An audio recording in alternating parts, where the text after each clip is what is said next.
விநாயகன் 12 மாண்புமிகு உறுப்பினர் ரா. காமராஜ் மாண்புமிகு வனம் மற்றும் கதர்துறை அமைச்சர் அவர்கள்.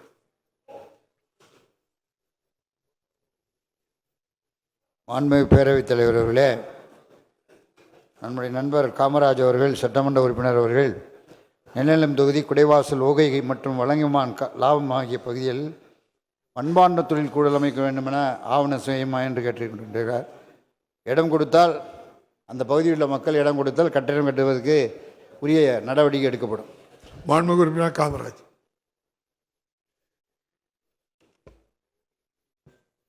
மாண்புமிகு பேரவைத் தலைவர் அவர்களே, திருவாரூர் மாவட்டம் நன்னிலம் சட்டமன்ற தொகுதிக்கு உட்பட்ட குடவாசல் ஓகை, அதேபோல் வலங்கைமான் லாயம் பகுதிகளில் மண்பாண்ட தொழிற்கூடம் அமைப்பது அவசியமாக இருக்கிறது என்பதனால இந்த கேள்வியை எழுப்பியிருந்தேன். பதிலில் 5 குடும்பங்கள் தான் அந்த பகுதியில் இருக்கிறது என்று பதில் தரப்பட்டிருக்கிறது. அந்த மாவட்டத்தை பொறுத்தவரை, திருவாரூர் மாவட்டத்தை பொறுத்தவரை, இன்னும் குறிப்பாக என்னுடைய நன்னிலம் சட்டமன்ற தொகுதிக்கு உட்பட்ட பேரளம், இஞ்சிக்குடி, கொல்லுமாங்குடி, ஆனைக்குப்பம், திப்பனாம்பேட்டை, கோவிந்தக்குடி போன்ற பகுதிகள் உட்பட்ட மாவட்டம் முழுவதும் 6000 மண்பாண்ட தொழிலாளர்கள் வாழ்ந்து கொண்டிருக்கிறார்கள். அவர்களில் இப்பொழுது 1000 பேர் தான் இந்த தொழிலில் ஈடுபட்டு கொண்டிருக்கிறார்கள். மற்றவர்கள்லாம் இந்த தொழில் நலிந்து விட்டதனால் வெவ்வேறு தொழிலுக்கு, கூலி தொழிலுக்கு சென்று கொண்டிருக்கிறார்கள். எனவே அந்த பகுதியில் மண்பாண்ட கூடம் அமைப்பது என்பது அவசியமாக இருக்கிறது.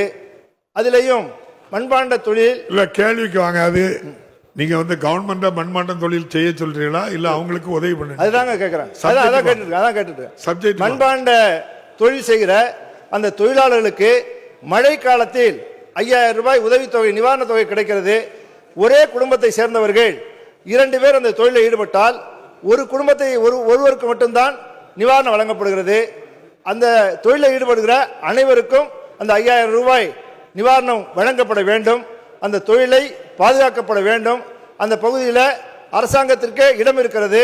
அந்த இடத்தை தேர்வு செய்து அந்த தொழிலாளர்களை பாதுகாக்கிற வண்ணம் நம்முடைய பாரம்பரியமான தொழிலான மண்பாண்ட தொழிலை பாதுகாப்பதற்கு நடவடிக்கை இந்த அரசு எடுக்குமா என்பதனை மாண்புமிகு பேரவைத் தலைவர் வாயிலாக மாண்புமிகு அமைச்சர்களை கேட்டு அமைகிறேன். மாண்புமிகு அமைச்சர் அவர்கள். மாண்புமிகு பேரவைத் தலைவர் அவர்களே, நம்ம காமராஜ் அவர்கள் கேட்டார்கள். அவருடைய கேள்விக்கு சில பதில்களை நான் சொல்ல விரும்புகிறேன். ஏற்கனவே கதர்துறையில் உங்களை நசித்து போயிருந்த தொழிலை இப்போ 120 கோடி லாபத்தில் கொண்டு வந்திருக்கோம். அதனால் நம்முடைய ஆட்சியில் மிக சிறப்பாக கதர்துறை செயல்பட்டு கொண்டிருக்கிறது. ஒன்று, ஏன்னா ஒன்றுமே செயல்படலைன்னு சொல்லக்கூடாதுல்ல, அதுக்காண்டி. இப்போ திருநெல்வேலி, மதுரை, தஞ்சாவூர் மூலம் தேனி ஆகிய பகுதியில் 1 கோடி ரூபாய் செலவில் 4 மாவட்டங்களில் கிராம செலவில் புதிய தொழிற்கூடங்கள் அமைத்தல் பண்ணியிருக்கான். அதுபோக ஏற்கனவே திருநெல்வேலி, தூத்துக்குடி, ஈரோடு மற்றும் சேலம் ஆகிய மாவட்டங்களில் இருக்கிற கவர்தர் விருத்தி பண்ணியிருக்கோம். மெயின்டெனன்ஸ் நல்லா பண்ணி இப்போ 8 மாவட்டத்துலேயும் சிறப்பாக செயல்பட்டுக்கிட்டு இருக்கு. நம்முடைய மாவட்டத்தில் தஞ்சாவூர் மாவட்டத்தில், நன்னிலம் திருவாரூர் மாவட்டம் நினைக்கிறேன், அங்கே 5 பேருக்கு தான் கார்டு கொடுத்துருக்கோம் மண்பாண்ட தொழிலில். நீங்கள் 1000 பேர் இப்போ இருக்கிறீன்னு சொல்கிறீங்க, நீ கொடுக்க சொல்கிறேன். கார்டில் கொடுக்கறது, கார்டு வாங்கினேன் அவங்க. நீங்கள் கேட்குறது லாயத்தில் ஒரு குகையும், லாயம்னு ஓசூர் குகையை, அந்த குடவாசல் ஓசூர் குகை, லாயம் லாவண்யம் எந்த ஊரில், வலங்கைமான் லாயம் ஆகிய பகுதிகளில் கட்டணம் கட்டணும். அதுக்கு நீங்கள் பணம் வேணும். இடம் கொடுத்தெல்லாம் உடனே நான் சொல்லி டிஆர்டியில் சொல்லி நான் பணம் கட்ட சொல்கிறேன். அதுக்குள்ளே ஏற்பாடுகளுக்குள்ளே நிதி பண்ணலாம். கடைசி பக்கத்தில் ஒரு இது இருக்குது, உங்களுக்கு அனுப்பியிருக்காங்க. என்ன அது கேளுங்க. இல்லை அது இல்லை, கடைசியாக அது ஏற்கனவே கதர்துறை ரொம்ப நலிந்து போனது இப்போ கொடுத்துருக்காங்க. அதுதான் முதலே சொல்லியாச்சு. போன ஆட்சியை விட இப்போ 60 கோடி ரூபா லாபத்தில் நடந்துக்கிட்டு இருக்குன்னு நம்முடைய கதர்துறை. நம்முடைய ஆட்சியில் 2021 எப்படி இருந்துச்சு, 2000 எல்லாத்தையும் பார்த்து முதற்கட்டம், 2ஆம் கட்டம், 3ஆம் கட்டம் கொடுத்துருக்காங்க. அதில் நான் என்ன சொல்கிறேன்னா, நீங்கள் இந்த இடத்த மாத்திரம் கொடுங்க, உங்களுக்கு அருமையான கோகையாக கட்டி கொடுங்க. மாண்புமிகு உறுப்பினர் காமராஜ். மாண்புமிகு பேரவைத் தலைவர்கள் அமைச்சர் சொன்னதுனால இந்த பதிலை சொல்ல வேண்டியிருக்கிறது. மாண்புமிகு புரட்சித் தலைவர் அம்மாவுடைய ஆட்சியிலே தான் இந்த தொழிலாளிகளுக்கு, மண்பாண்ட தொழிலாளிகளுக்கு 4000 ரூபாய் மழைக்கால நிவாரண உதவித்தொகை முதல்ல அறிவித்தார்கள்.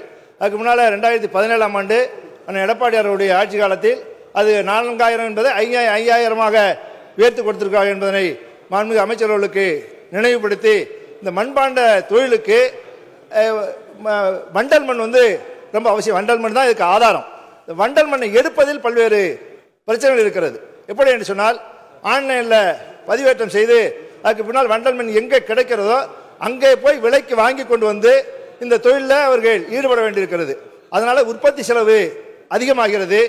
எனவே அந்த பகுதியில் அவர்கள் வாழுகிற பகுதியில், வசிக்கிற பகுதியிலேயே வண்டல் மண் எடுப்பதற்குரிய அடையாளத்தை காட்டி அவர்களுக்கு அங்கே வண்டல் மண் எடுப்பதற்குரிய நடவடிக்கைகளை மேற்கொள்ள வேண்டும். அது மட்டுமல்லாமல் ஆண்டிற்கு ஒரு முறைதான் வண்டல் மண் எடுப்பதற்கு அனுமதி வழங்கப்படுகிறது. மழை காலத்தில் மண்ணையும் எடுக்க முடியாது, சட்டிப்பானைகளையும் செய்ய முடியாது. எனவே எல்லா நேரங்களிலும் அவர்களுக்கு தேவைப்படுகிற நேரங்களில் மண் எடுப்பதற்கான அனுமதியும் இந்த அரசு வழங்குமா என்பதனை மாண்புமிகு பேரவைத் தலைவர் வாயிலாக மாண்புமிகு அமைச்சர்களை கேட்டமர்கிறேன். மாண்புமிகு அமைச்சர். மாண்புமிகு பேரவைத் தலைவர்களே, அவர் கேட்குற மழைக்கால நிவாரணம் கேட்குறேன். மழைக்கால நிவாரணம் ஏற்கனவே கொடுக்கப்பட்டிருக்கிறது. எண்ணிக்கை எவ்வளோ பேர் நீங்கள் கரெக்டாக சொன்னீங்கன்னா நாங்கள் கார்டு கொடுத்துட்டு அந்த இடத்த உங்களுக்கு குகையை கட்டி தர்றதுக்கு நிச்சயமாக அந்த கொட்டையை கட்டி தர்றதுக்கு ஏற்பாடு செய்யப்படும். அதுக்கு டிஆர்டிட்ட பணம் கட்டுங்க தரம் சொல்லிட்டார்.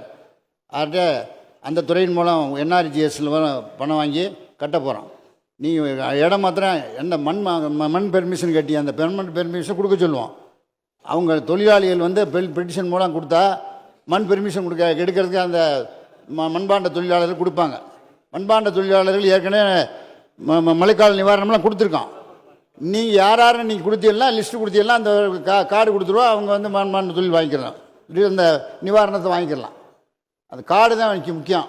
ஆகவே கார்டு கொடுக்கறதுக்குரிய யார் தொழில் செய்கிறாங்களோ அவங்களுக்கு கொடுத்துருங்க, கட்டாயம் பண்ணி கொடுத்துருவோம்.